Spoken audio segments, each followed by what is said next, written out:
नमस्कार, मैं हूं आपके साथ इश्तियाक अहमद और आप देख रहे हैं। स्वागत आपका उत्तर प्रदेश बुलेटिन में। रुक करेंगे तमाम खबरों की तरफ। समाजवादी पार्टी के प्रतिनिधिमंडल से दूरी बनाए रखने के एक दिन बाद पार्टी विधायक शहजील इस्लाम बुधवार को सपा की ओर से आयोजित इफ्तार पार्टी में शामिल नहीं हुए और यूपी के मुख्यमंत्री योगी आदित्यनाथ के खिलाफ कथित भड़काऊ टिप्पणी करने के आरोपी विधायक इस्लाम मंगलवार को मुलाकात करने गए और समाजवादी पार्टी के प्रतिनिधिमंडल से भी नहीं मिले थे। वहीं बरेली में जिला समाजवादी पार्टी कार्यालय में बुधवार को आयोजित इफ्तार पार्टी में मौजूद लोगों की निगाहें लगातार मुख्य द्वार की तरफ रही और पार्टी नेता कार्यकर्ता शहजील का इंतजार कर रहे थे और इफ्तार पार्टी में शहजील के ना आने के बारे में समाजवादी पार्टी के जिला अध्यक्ष शिवचरण कश्यप से कई बार पत्रकारों ने जानने की कोशिश की, लेकिन उन्होंने पत्रकारों के सवाल का जवाब नहीं दिया और सपा की इफ्तार पार्टी में पूर्व मंत्री भगवत सरन गंगवार और पूर्व महापौर सुप्रिया एरन और पूर्व सांसद प्रवीण सिंह एरन और पूर्व महापौर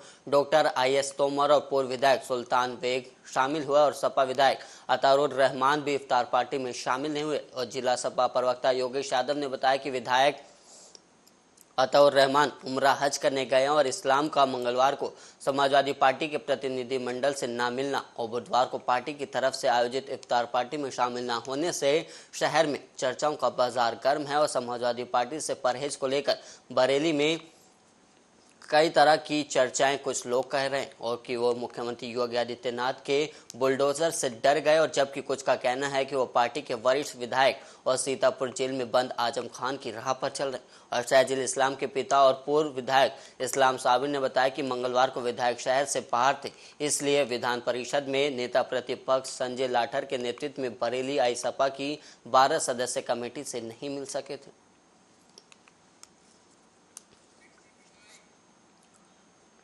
और वहीं यूपी में इस साल मार्च में संपन्न हुए विधानसभा चुनाव में बहुजन समाज पार्टी को मिली करारी हार के बाद से ही party supremo Mayawati Samajwadi party और उसके मुखिया अखिलेश यादव पर हमलावर है।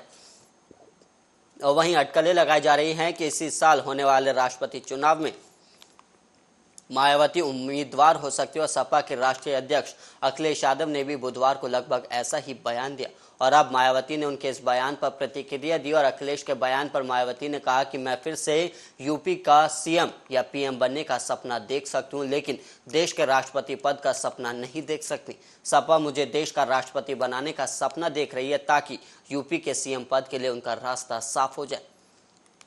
और वहीं इसके अलावा उन्होंने दावा किया कि राज्य में भारतीय जनता पार्टी की सरकार आने की जिम्मेदार सपा है और इस बार यूपी में हुए विधानसभा चुनाव में BSP को सत्ता में आने से रोकने के लिए SP और BJP ने मिलकर इस चुनाव को पूरी तरह से हिंदू मुस्लिम रंग दिया, जिसके कारण BJP फिर से यहां सत्ता में आए और इसके लिए समाजवादी पार्टी ही जिम्मेदार है। दरअसल बुधवार को बसपा के बारे में पूछे जाने पर अखिलेश ने कहा था कि बसपा ने यूपी चुनाव में अपना वोट BJP को हस्तांतरित कर दिया और अब ये देखना दिलचस्प होगा कि BJP मायावती को राष्ट्रपति बनाती है या नहीं।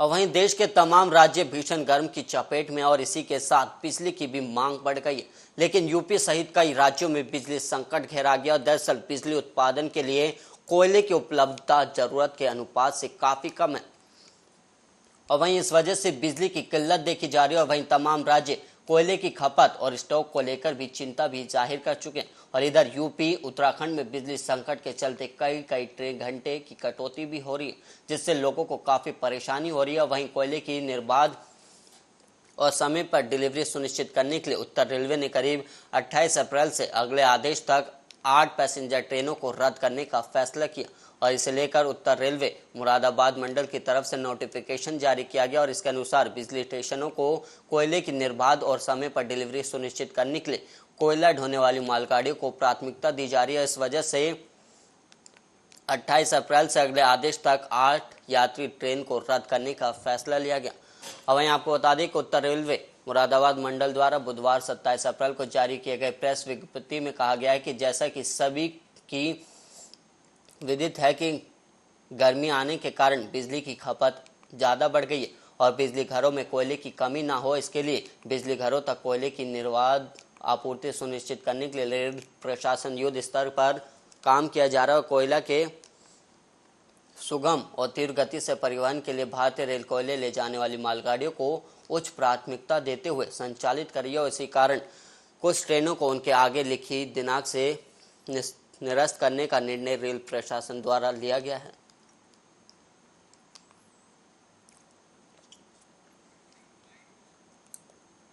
वहीं उत्तर प्रदेश के मुजफ्फरनगर में मंगलवार को फिर 2 मुस्लिम परिवारों के 8 सदस्यों की हिंदू धर्म में वापसी कराई गई है और वहीं बचरा स्थित स्वामी यशवीर आश्रम परिषद के महंत स्वामी यशवीर महाराज और स्वामी मृगेंद्र महाराज ने हवन पूजन और विधि विधान के साथ इन 2 मुस्लिम परिवारों के 8 सदस्यों को गंगा जल से शुद्धिकरण और मंत्रोच्चारण करके हिंदू धर्म ग्रहण कराया। और प्रदेश में योगी सरकार के आने के बाद जैसे ही स्वामी महाराज को पता चला कि किसी दवा में आकर या फिर लालच के कारण गरीब हिंदू परिवार मुस्लिम धर्म ग्रहण कर रहे हैं और तभी से यशवीर महाराज से ने ठान ली थी कि वो किसी न किसी तरह से इन परिवारों की मूल सुविधा में वापसी कराएंगे। और वहीं इसके बाद स्वामी यशवीर महाराज ने 3 परिवार से संपर्क करना शुरू किया और सैकड़ों ऐसे लोगों को हिंदू धर्म में वापसी कराई जिनके पूर्वज या माता पिता किसी कारण से हिंदू धर्म से मुस्लिम धर्म अपना चुके थे। और वहीं मेरठ के रहने वाले 2 मुस्लिम परिवारों से स्वामी अश्विन महाराज का संपर्क हुआ, जिसके चलते स्वामी अश्विन महाराज ने इन परिवारों को जनपद मुजफ्फरनगर के बगरा बकरा स्थित अपने आश्रम में बुलवाकर विधि विधान के साथ हवन पूजन किया और गंगा जल से के साथ हिंदू धर्म में वापसी कराई। और हवन पूजन के बाद हिंदू धर्म में वापसी करने वाले परिवारों के सदस्यों ने खुशी भी जाहिर किया और स्वामी अश्विन महाराज का धन्यवाद भी किया है। और वहीं आपको बता दें कि स्वामी ने उन्हें अपने मूल धर्म में वापसी कराई, इसलिए वो उनका धन्यवाद करते हैं। और इन 8 लोगों के धर्म परिवर्तन के बाद शाइस्ता बनी राधा और रशीदा बनी गीता और बरखा बनी वर्षा और अकबर बना कृष और इकरा बनी शीतल और गुल्लू बना ऋतिक और ईशान बना सचिन और हारून अरुण बन गया है। और वहीं अब खबर उत्तर प्रदेश के एटा जिले से, जहां आज कांग्रेस कमेटी द्वारा गुजरात में कांग्रेस के दलित नेता जिग्नेश मेवानी को असम पुलिस द्वारा गिरफ्तार करने को दुर्भाग्यपूर्ण बताया गया। और वहीं आपको बता दें कि कांग्रेस कमेटी के शहर अध्यक्ष विनीत पराशर वाल्मीकि ने बताया कि जिस प्रकार से सरकार के खिलाफ बोलने वालों को बिना किसी अपराध के अलोकतांत्रिक तरीके से प्रताड़ित किया जा रहा है वो काफी चिंतनीय है। और उन्होंने ये भी कहा कि अगर सरकारों का रवैया इसी प्रकार से रहा तो जेल कम पड़ जाएंगे।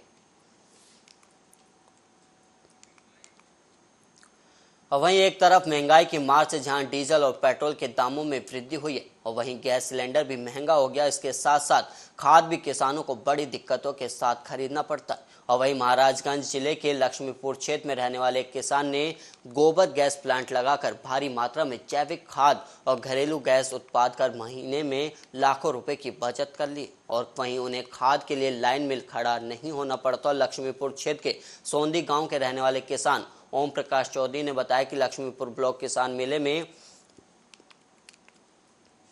गोबर जानकारी लेने के बाद अपने घर पर गोबर गैस का प्लांट लगाने के बाद महज 5,000 रुपए के खर्च के बाद आज महीने में 2 से 3 गैस सिलेंडर और जैविक खाद्य उत्पाद कर अच्छी खासी कमाई कर रहे हैं।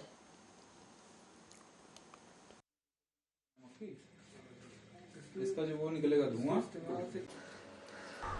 और खर्च तो उस समय सीमेंट और ईंटा गिट्टी बालू इस समय बड़ा सस्ता मिल रहा था, लेकिन तब भी उस समय 4,000 करीब 4-5 हज़ार के करीब खर्चा आया था। इतना एक्यूरेट याद नहीं है, 4-5 हज़ार खर्चा आया था। क्या फायदा भी मिल रहा है इसको बनाने? इससे फायदा ये है कि हमारे जैसे ये गैस जो मिल रहे हैं इंडेन के हैं चाहे HP के कोई भी गैस मिल रहे हैं तो बड़े महंगे मिल रहे हैं। और इससे हमारे पास जानवर हैं, 6-7 जानवर हैं, गोबर गैस प्लांट है, गोबर से इसका काम चलता है और इससे हमारा 2 सिलेंडर 3 सिलेंडर हर महीने बच रहा है। अगर इसको अन्य किसान लगाएं तो बड़ी अच्छी बात है।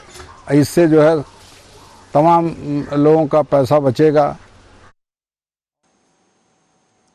वहीं यूपी के बरेली से लव जिहाद का मामला सामने आया, जहां पर आरोप है कि एक मुस्लिम युवक ने हिंदू बनकर युवती को प्रेम जाल में फंसाया और उसके साथ शारीरिक संबंध भी बनाए। और वहीं युवती का आरोप है कि युवक माथे पर तिलक लगाता था और हाथों में मोटा कलवा बांधता था ताकि खुद को हिंदू साबित कर सके। और इसके चलते युवती उसके झांसे में आ गई और सच सामने आने के बाद युवती ने उससे रिश्ता खत्म कर लिया। और वहीं कासिम नाम का ये युवक युवती को लगातार अश्लील फोटो वायरल करने की धमकी देता रहा, जिसके चलते जबरन मामा के घर में ही घुसकर युवती को अपने साथ ले जाने लगा। और वहीं युवती के परिजनों ने युवक को धर दबोचा और बरादरी पुलिस को सौंप दिया।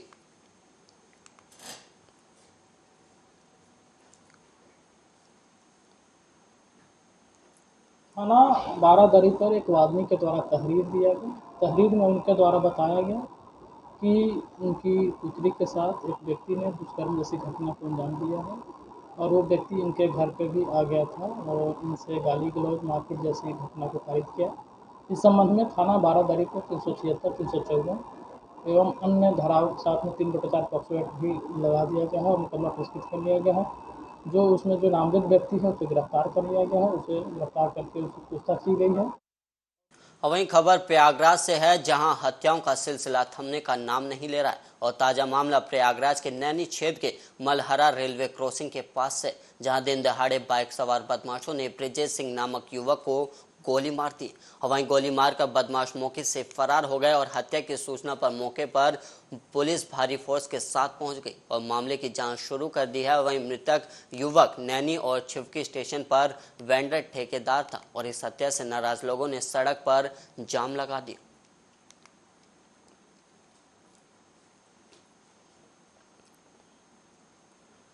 और वहीं अब खबर फतेहपुर के ओंग थाना क्षेत्र के रानीपुर ओवरब्रिज के पास का है, जहां अज्ञात वाहन ने बाइक पर जोरदार टक्कर मारी, जिसमें बाइक सवार 60 साल की लक्ष्मी शुक्ला की घटनास्थल पर ही दर्दनाक मौत हो गई और उनके भतीजे सनी शुक्ला गंभीर रूप से घायल हो गए। सूचना पर पहुंचे ओंग थाना अध्यक्ष आलोक कुमार पांडे और NH2 1033 के पेट्रोलिंग इंचार्ज श्रवण राय और मनोज लवानिया ने घायल को कानपुर के LR अस्पताल में एम्बुलेंस से भिजवाया और वहीं मृतका का पंचनामा करके पोस्टमार्टम के लिए भेज दिया गया। और वहीं घायल सनी शुक्ला के पिता दिनेश शुक्ला के उनका बेटा सनी उनकी भाभी लक्ष्मी शुक्ला को लेकर कानपुर रामा देवी इलाज के लिए गया था। और वहीं वापस आते समय रानीपुर ओवरब्रिज पर अज्ञात वाहन ने टक्कर मार दी, जिससे उनका बेटा गंभीर रूप से घायल हो गया। वहीं भाभी की दर्दनाक मौत हो गई। और वहीं हादसे का कारण वन वे रोड पर संचालित वाहनों का आवागमन बताया जा रहा है। वहीं अब खबर अयोध्या से है, जहां पर पुलिस को बड़ी सफलता हाथ लगी। और वहीं मामले की जानकारी देते हुए IG KP सिंह और SSP शैलेश पांडे ने प्रेस कॉन्फ्रेंस की और उन्होंने बताया कि कोतवाली नगर क्षेत्र में 2 मस्जिद में एक जगह सड़क पर आपत्तिजनक पोस्टर फेंके गए थे। और वहीं उन्होंने बताया कि दिल्ली के जहांगीरपुरी की घटना से नाराज ये आरोपी थे, जिसके बाद उन्होंने मस्जिदों के सामने कुरान की प्रति आपत्तिजनक पोस्टर और मास्क फेंकने जाने से प्रशासन हल्कान रहा। और वहीं आपको बता दें कि लेकिन 24 घंटे के अंदर पुलिस ने आरोपियों को पकड़कर मामले का खुलासा कर दिया। और वहीं आपको बता दें कि हिंदू योद्धा संगठन के प्रमुख महेश मिश्रा के साथ पुलिस ने 7 लोगों को गिरफ्तार कर लिया। वहीं 4 आरोपी अभी तक फरार चल रहे और CCTV फुटेज के सहारे पुलिस ने इनकी गिरफ्तारी की। और वहीं मुस्लिम टोपी लगाकर आरोपियों ने वारदात को अंजाम दिया था और दिल्ली की घटना से ये आरोपी नाराज थे, जिसके बाद इन्होंने ये घटना को अंजाम दिया और अयोध्या पुलिस को ये बड़ी सफलता हाथ लगी। और वहीं आपको बता दें कि कोतवाली नगर क्षेत्र के 2 मस्जिदों में एक जगह सड़क पर आपत्तिजनक पोस्टर फेंके गए थे, जिसके बाद 24 घंटे के अंदर पुलिस ने मामले का खुलासा किया और वहीं टीम के साथ ये खुलासा किया गया है। और वहीं अयोध्या में बाइक सवार अज्ञात बेखौफ बदमाशों ने महिला दुकानदार से चैन स्नैचिंग की और वहीं CCTV कैमरे में इस घटना की पूरी कैद हो गई है। और वहीं आपको बता दें कि पुलिस CCTV फुटेज के सहारे मामले की जांच कर रही है। और वहीं बीकापुर कस्बा क्षेत्र के चौधरी नगर चांदपुर के किसान सदन इलेक्ट्रॉनिक दुकान की एक घटना बताई जा रही। और वहीं पीड़ित ने कोतवाली में तहरीर भी दे दी है।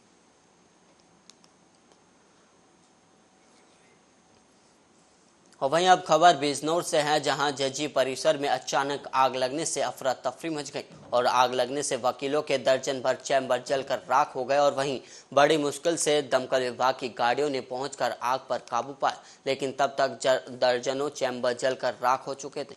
और इसके अलावा आपको बता दें कि बिजनौर शहर में जजी परिसर में बिजली के तारों के शॉर्ट सर्किट के कारण ये आग लगी और देखते ही देखते आग ने विकराल रूप धारण कर लिया और इस दौरान दर्जन भर वकीलों के चैम्बर आग की चपेट में आ गए और बुरी तरह से जलकर राख हो गए। और वहीं सूचना पर पहुंची दमकल विभाग की गाड़ियों ने आग पर काबू पाया और तब जाकर जजी परिसर का माहौल शांत हुआ और आग लगने के दौरान वकीलों के कामकाज ठप हो गए। वहीं आग बुझाने के लिए और वहीं आग बुझाने के बाद वकीलों ने राहत की सांस ली थी।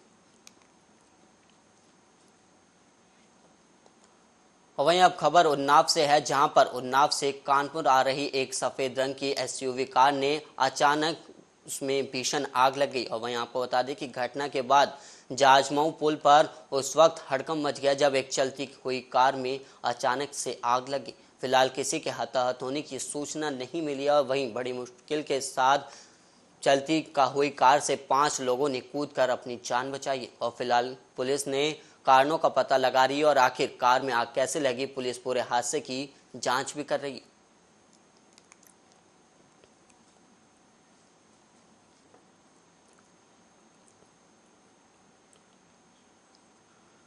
और वहीं विश्व के 7वें अजूबे ताजमहल को किसी भी जगह से देखने पर वो पहले से ज्यादा खूबसूरत ही नजर आता है और अब ताजमहल की खूबसूरती में धार्मिक आकर्षण भी बढ़ गया और यहाँ की यमुना आरती ने भी अपना रूप बदल लिया।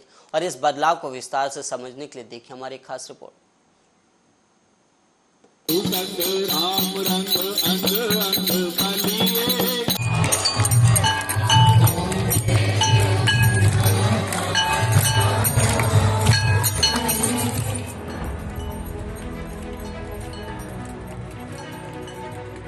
मोहब्बत की नगरी आगरा में यमुना की आरती होना कोई बड़ी बात नहीं है, पर जब इस आरती का गवाह खुद ताजमहल बन जाता है तो यह आयोजन धर्म और जातियों को पीछे छोड़कर मन लुभावन बन जाता है।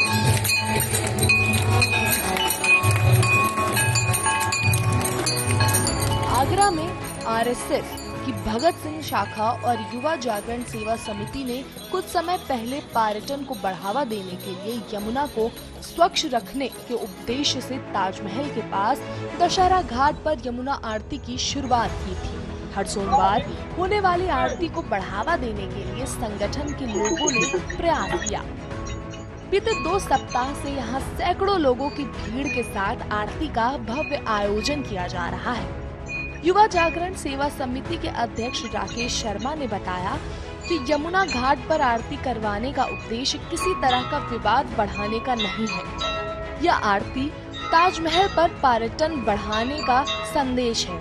काशी विश्वनाथ में भव्य आरती देखने के लिए लाखों लोग पहुंचते हैं और आगरा में ताजमहल के पास में ऐसा आयोजन होने से पर्यटन को नई राह मिलेगी।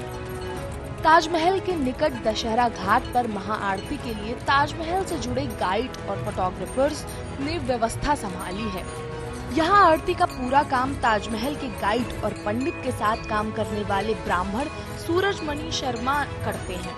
सूरज के अनुसार बीते कुछ दिनों से लोगों ने अभूतपूर्व सहयोग करना शुरू कर दिया है और आयोजन भव्य हो गया है और इससे पर्यटन को भी बढ़ावा मिल रहा है।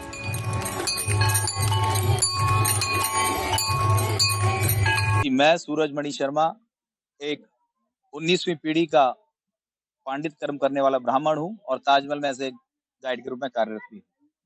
और यहाँ पर हमारे सभी भक्तगण, सहयोगीगण, मित्रगणों के द्वारा काफी समय से प्रयास किया जा रहा है कि हमारी यमुना मैया की आरती को एक विश्व का स्वरूप दिया जाए। जैसे आजकल हम कहीं भी हरिद्वार, ऋषिकेश कहीं भी जाते हैं तो वहां पर पर्यटक एक रात्रि वहां पर विश्राम करने का निर्णय लेता है। क्यों? कि वहां की वो भव्य आरती देखना चाहता है। तो हमारा भी ऐसा ही एक संकल्प है कि हम भी आगरा को एक अलग पहचान दें, सबको बताएं कि गंगा ही नहीं, भारत में एक यमुना भी है जिसकी आरती एक विशाल होनी चाहिए। ये काफी समय से हो रही है लेकिन अब विशाल रूप ले रही है। भक्तों की संख्या है और बाकी समस्त सहयोगी गणों का पूर्ण सहयोग मिल रहा है। यहाँ तो काफी समय से हम लोग यहाँ पर इस आरती को और भव्य बना रहे हैं और संकल्प है और आप सभी के सहयोग से इसे और उच्च कोटि उच्च स्तर पर गंगा मैया के स्वरूप में ही ले जाना चाहिए।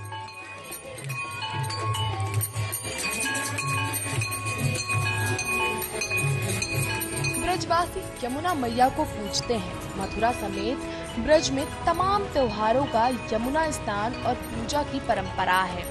मथुरा और आगरा के तमाम घाटों पर आरती और दीपदान के आयोजन होते रहते हैं। यहाँ तीर्थराज बाटेश्वर मंदिर श्रृंखला के घाट पर यमुना की ऐतिहासिक आरती पुराने समय से ही होती आ रही है और ये काशी की महाआरती जैसे ही भव्य होती है।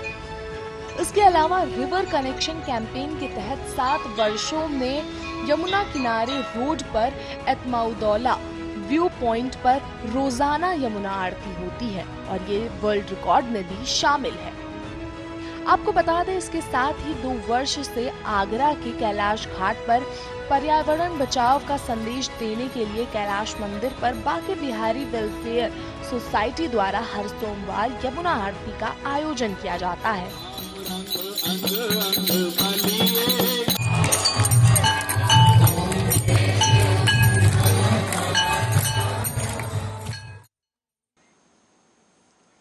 और इसी के साथ इस बुलेटिन में इतना ही। देश और दुनिया की तमाम खबरों के लिए आप बने रहिए आर्या न्यूज के साथ।